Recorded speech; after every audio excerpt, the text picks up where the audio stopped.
একজন সহকারী জজের বদলির ক্ষমতা, শাস্তি দেওয়ার ক্ষমতা আইন মন্ত্রণালয়ের হাতে নাই। এই জজ সাহেব যখন মেরুদণ্ড সোজা করে দাঁড়াতে না পারেন, তখনই বিচার বিভাগ মুখ থুবড়ে পড়ে। ভালো জজ যদি নিয়োগ হয়, ব্যক্তি যদি ভালো হয়, তাহলে কেবল একটি স্বাধীন, স্বচ্ছ, প্রত্যাশিত বিচার বিভাগ পাবেন। আমার দেশের প্রধান বিচারপতির বাসভবন যখন আক্রান্ত হয়, একজন আইনজীবী হিসেবে, একজন নাগরিক হিসেবে, একজন মানুষ হিসেবে একদিকে যেমন হৃদয় রক্তক্ষরণ হয়, ঠিক একইভাবে আমার চিন্তা করতে হয় কেন প্রধান বিচারপতির বাসভবনে আক্রান্ত হলো। সেই চিন্তা আমাদের মাথায় রাখতে হয়। শুধুমাত্র গাণিতিক ব্যাখ্যার কারণে আদিলুর রহমান খানকে কারাগারে নিক্ষিপ্ত করা হয়েছিল, আমার এই বিচার বিভাগ সেখানে দাঁড়াননি। মানবাধিকার রক্ষায় যারা সংগ্রাম করছেন তাদের পক্ষে দাঁড়াতে ব্যর্থ হয়েছেন। যখন সালাউদ্দিন সাহেবকে গুম করে প্রতিবেশী রাষ্ট্রে ড্রপ করা হয়, যখন আমার দেশ পত্রিকা পুড়িয়ে দেওয়া হয়, যখন মাহমুদুর রহমান বিচার বিভাগের ন্যায্যতার জন্য কথা বলেন কারাগারে নিক্ষিপ্ত করা হয়, তখন যে বিচার বিভাগ ছিল, জুলাই বিপ্লবের পরে যে বিচার বিভাগের উপরে ওভারহোলিং হলেও কার্যত সেই বিচার বিভাগের জায়গা থেকে আমরা এখনো মুভ করতে পারিনি। পৃথক সচিবালয়ের কথা বলছেন, খুব ভালো কথা, কিন্তু এখন পর্যন্ত গত 55 বছর শহীদ রাষ্ট্রপতি জিয়াউর রহমানের সময় থেকে একজন সহকারী জজের বদলির ক্ষমতা, শাস্তি দেওয়ার ক্ষমতা আইন মন্ত্রণালয়ের হাতে নাই। আইন মন্ত্রণালয় শুধু সুপারিশ করে। আমরা এসে গত সেপ্টেম্বর থেকে 2025 সেপ্টেম্বর থেকে ডিসেম্বরের মধ্যে প্রায় 1400 নিম্ন আদালতের বিচারককে বদলি করা হয়েছিল। এই 1400-র মধ্যে যারা মোমবাতি জেলে গণতন্ত্রকামী মানুষকে সাজা দিয়েছিল, তারাও কেউ কেউ প্রাইজ পোস্টিং পেয়েছিলেন। আমরা যখন সেইগুলো ঠিক করতে গেছি, সেখান থেকে 70% আমাদেরকে অনুমোদন দেওয়া হয়নি সুপ্রিম কোর্ট থেকে। এরকম একটা প্রক্রিয়ার মধ্য দিয়ে বিচার বিভাগ যাচ্ছে। যদি মনে করেন সরকার নিয়ন্ত্রণ করে, আমি বিনয়ের সাথে বলবো এটা সরকারের বিষয় না। সরকার যখন পার্টি ক্যাডারকে বসায় দেয় এবং এই জজ সাহেব যখন মেরুদণ্ড সোজা করে দাঁড়াতে না পারেন, তখনই বিচার বিভাগ মুখ থুবড়ে পড়ে। কিন্তু স্বচ্ছ প্রক্রিয়ার মধ্য দিয়ে যদি নিয়োগ হয়, ভালো জজ যদি নিয়োগ হয়, ব্যক্তি যদি ভালো হয়, তাহলে কেবল একটি স্বাধীন, স্বচ্ছ, প্রত্যাশিত বিচার বিভাগ পাবেন। অন্যথায় এ ধরনের বিচার বিভাগের স্বপ্ন শুধু কাগজে কলমে রাখলে পাওয়া সম্ভব না। আমার দেশে সুপ্রিম কোর্ট কাগজে কলমের থেকে সাংবিধানিক প্রতিষ্ঠান, স্বচ্ছ প্রতিষ্ঠান, এর থেকে নিরাপত্তা বলয়ে থাকা প্রতিষ্ঠান, চাকরি সুবিধা পাওয়া প্রতিষ্ঠান, বদলি হওয়ার কোনো চান্স নাই, রিমুভ করার কোনো সুযোগ নাই। সেই সুপ্রিম কোর্ট আমাদেরকে সঠিকভাবে সাংবিধানিক অধিকার রক্ষায় বিগত 16-17 বছর সময় ব্যর্থ হয়েছে। আমি কথা দিচ্ছি, এখানে যদি এই রিপোর্টটা সঠিকভাবে আসে, আপনারা জেলা প্রশাসকের মাধ্যমে একটা মামলা প্রত্যাহারের দরখাস্ত দিতে হয়। ওই দরখাস্ত স্বরাষ্ট্র মন্ত্রণালয় হয়ে আমার পর্যন্ত আসবে। আমার নেতৃত্বে একটা কমিটি আছে, ওই কমিটি চূড়ান্তভাবে অনুমোদন দেবে। আমি কথা দিচ্ছি 8টা মামলায় আমি প্রত্যাহার করার জন্য যা যা করণীয় আয়োজন। এই 1.5 বছরের পার্টিটা একটা স্বপ্ন নিয়ে রাস্তায় দাঁড়িয়েছে। আমাদের যে ভাইদের হত্যা করা হয়েছে, সেই ভাইদের বিচার। ভাইরা মৃত্যুর আগে রাস্তার দেয়ালে দেয়ালে লিখে গিয়েছিল দেশ সংস্কারের কথা। সেই সংস্কারের যে আকাঙ্ক্ষা, সেই আকাঙ্ক্ষা বুকে নিয়েই আমরা রাস্তায় রাস্তায় ঘুরছি। আর একটা আকাঙ্ক্ষা আমাদের আছে, সেটা হচ্ছে এই দিল্লিতে বসে হাসিনা যে চক্রান্ত করছে, দেশকে উত্তপ্ত করার যে চক্রান্ত করছে, এবং 2 দিন পর পর যে উঁকি মারার কথা বলছে, সেই হাসিনাকে বাংলাদেশে এনে ফাঁসির দড়িতে ঝুলানোর একটা আকাঙ্ক্ষা আমাদের এনসিপির রয়েছে। আমরা হাসিনাকে ফাঁসির দড়িতে তো ঝুলাবই, পাশাপাশি ভবিষ্যতে বাংলাদেশে যদি কেউ হাসিনা হয়ে ওঠার চেষ্টা করে, কোন দল যদি আওয়ামী লীগের বিকল্প হয়ে ওঠার চেষ্টা করে, তাদেরকেও বাংলার জমিনে দেখে নিয়ে ছাড়বো ইনশাআল্লাহ।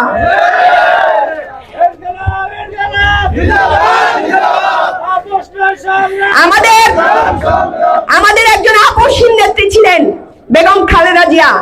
বেগম খালেদা জিয়া বলে গেছিলেন, যেই দিন এই বাংলাদেশের জনগণের সরকার আসবে সেই দিন এই সংবিধানকে ছুঁড়ে ফেলে দেওয়া হবে।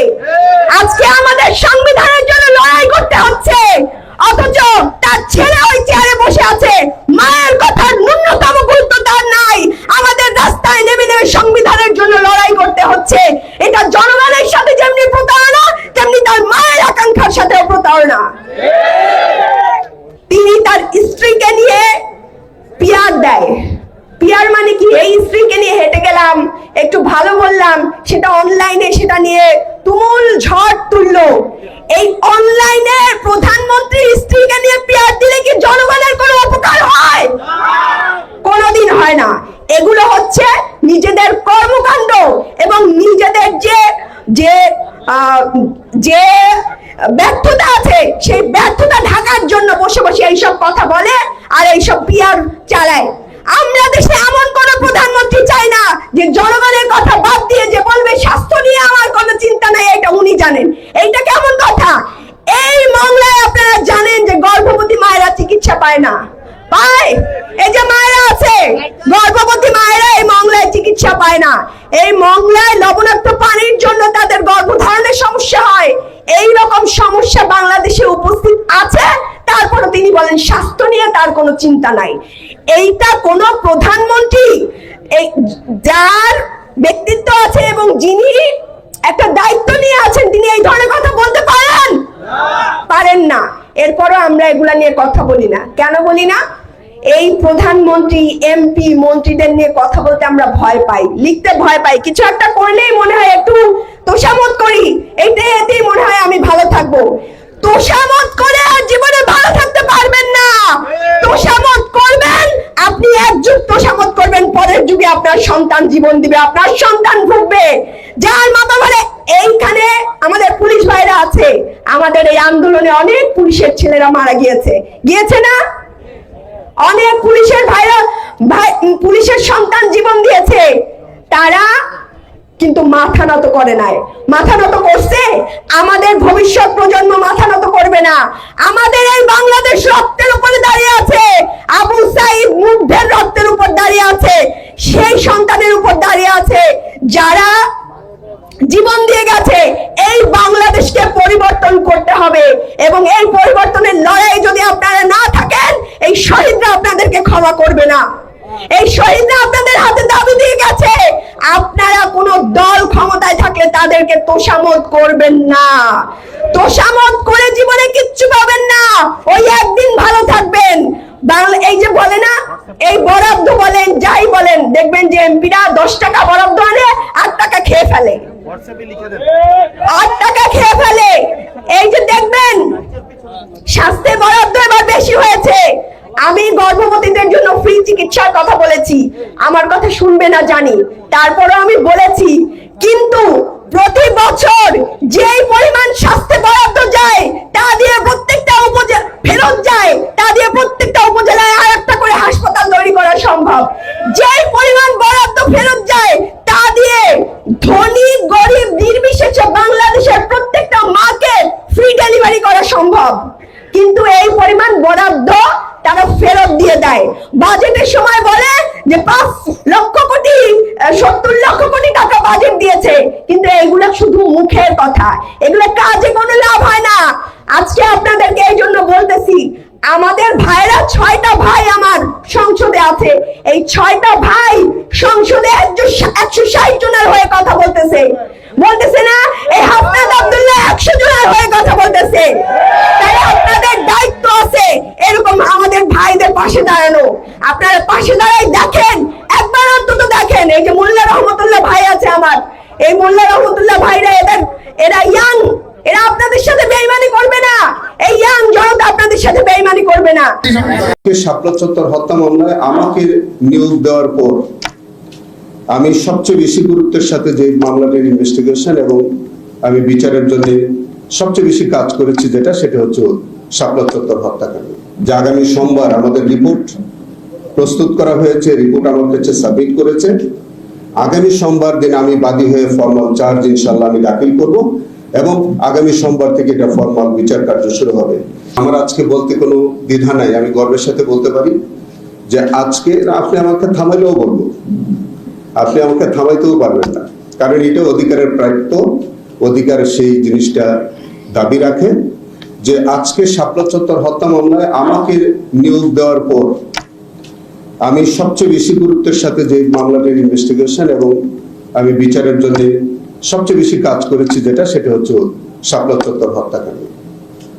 এবং এই শাপলা চত্বর হত্যাকাণ্ডের যে তদন্তের বিষয়ে আমি সবচেয়ে বেশি নির্ভর করেছি অধিকারের সেই রিপোর্ট, যে রিপোর্টে প্রচার করা হয়েছে এইভাবে যে শাপলা চত্বরে হত্যাকাণ্ড হয়নি, রাষ্ট্রের সর্বোচ্চ জায়গা থেকে বলা হয়েছে রং মেখে সেখানে আহত নিহতের ঘটনা সাজানো হয়েছে, সমীকরণ নামে মিথ্যা অপপ্রচার করা হয়েছে, দুটি টেলিভিশন চ্যানেলের সম্প্রচার বন্ধ করা হয়েছে। অনেক টেলিভিশন চ্যানেল যেগুলো তারা ফুটেজ ধারণ করেছে সেগুলো তারা কনসিল করেছে। আমাদের হাতে একমাত্র ভরসার জায়গা ছিল অধিকারের সেই রিপোর্ট। আমরা ব্যাপক ইনভেস্টিগেশনের পরে আমরা দেখলাম যে অধিকার যে রিপোর্টটা দিয়েছিল 61 জন এবং 61 জনই এই রিপোর্টটাই সঠিক, এবং সেখানে আমরা 58 জনের নাম পরিচয় আমরা পেয়েছি। সেই বাকি 3 জন আমরা এখনো পাইনি, হয়তো সেইটা হয়তো আমাদের মামলা চলাকালীন অবস্থায় পেয়ে যেতে পারে। এবং এটি আমি অত্যন্ত আনন্দের সাথে ঘোষণা করতে চাই আজকের এই ফোরামে যে আগামী সোমবার আমাদের রিপোর্ট প্রস্তুত করা হয়েছে, রিপোর্ট আমার কাছে সাবমিট করেছে।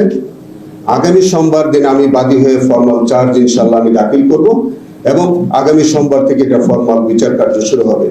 সেই কারণে আমি অত্যন্ত আনন্দের সাথে অধিকারকে আমি তার সম্পূর্ণ কৃতিত্ব আমি সে অধিকারকে দিতে চাই। অধিকারের কাছে আমরা কৃতজ্ঞতা প্রকাশ করছি। অধিকারের মতো এরকম মানবাধিকার সংগঠন আরো আমাদেরকে বাংলাদেশে সাধারণ মানুষের তাদের অধিকার প্রতিষ্ঠার ক্ষেত্রে তারা আরো বেশি কাজ করবেন এবং সেই আশাবাদ ব্যক্ত করে আমি আমার বক্তব্য শেষ করছি। আল্লাহ হাফিজ। বাংলাদেশ জিন্দাবাদ। 24 অক্টোবর পর্যন্ত আমাদের হাতে সময় আছে, সুতরাং বিশেষ অধিবেশন ডাকার মতো কোনো পরিস্থিতি এখন তৈরি হয়নি। সংবিধানের 123(2) অনুচ্ছেদ অনুসারে 90 দিনের মধ্যে রাষ্ট্রপতির পদত্যাগের 90 দিনের মধ্যে নতুন রাষ্ট্রপতি নির্বাচন করতে হবে। গতকাল ছিল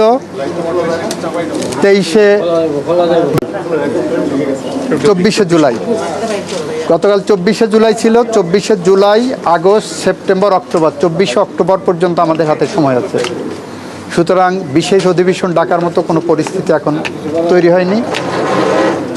যেহেতু 60 দিনের মধ্যে আমাদের 15 জুলাই থেকে 60 দিনের মধ্যে আমাদের পরবর্তী অধিবেশন হওয়ার কথা সাংবিধানিকভাবে, আশা করি সেই অধিবেশনেই করা সম্ভব হবে। স্যার, আরেকটা বিষয় যে আমরা আজকে জানতে পারলাম যে সাবেক রাষ্ট্রপতির বিরুদ্ধে একটি মামলা হয়েছে ঢাকার একটি আদালতে। উনি গতকালকে বলেছিলেন যে 51 আর্টিকেল 51 অনুযায়ী ওনার বিরুদ্ধে ওখানে মামলা করা যায় না, কিন্তু ওনার প্রিভিয়াস কর্মকাণ্ডের জন্য এই মামলাটি হয়েছে। তো এক্ষেত্রে এই মামলাটি কি বিচার্য হবে, অথবা এই মামলাটি মানে কি প্রক্রিয়া থাকে কিনা, এটার ব্যাখ্যা কি হয়? আইন যখন ব্যাখ্যার প্রয়োজন আসবে তখন ব্যাখ্যা দেওয়া যাবে। আচ্ছা sir, this is too early to make any comment. উনি যেহেতু ওই সরকারের সময় ছিলেন এবং সেই সময় যদি আপনারা যেটা বলছেন বা বিভিন্ন অভিযোগ, জুলাই আগস্ট আন্দোলন হয়েছে, মানুষ মারা গেছে, সেই সব ঘটনার জন্য কি ওনাকে কি না, রাষ্ট্রপতিকে এখানে প্রোটেকশন দেওয়া আছে, এটাতে রাষ্ট্রপতি প্রোটেক্টেড। রাষ্ট্রপতি দায়িত্ব নেওয়ার আগে যে অভিযোগগুলো আছে সেটা দেখা আমরা যাচাই বাছাই করে দেখব, সময় হলে দেখব। এমনি হওয়ার সুযোগ আছে কি? এইটা যারা করেছেন কি উদ্দেশ্যে করেছেন, তাদের উদ্দেশ্য কি, সৎ উদ্দেশ্য না অসৎ উদ্দেশ্য, এগুলো দেখি। এই রাষ্ট্রপতির কথা বলছি না, এই যে কোনো রাষ্ট্রপতি আরেকটু ভালো করে দেখব। এখন কেন এই প্রশ্ন করছেন? আগে করলে ভালো করতেন। স্যার, সবশেষ প্রশ্ন হচ্ছে কে হচ্ছেন দেশের পরবর্তী রাষ্ট্রপতি? সময় বলে দেবে।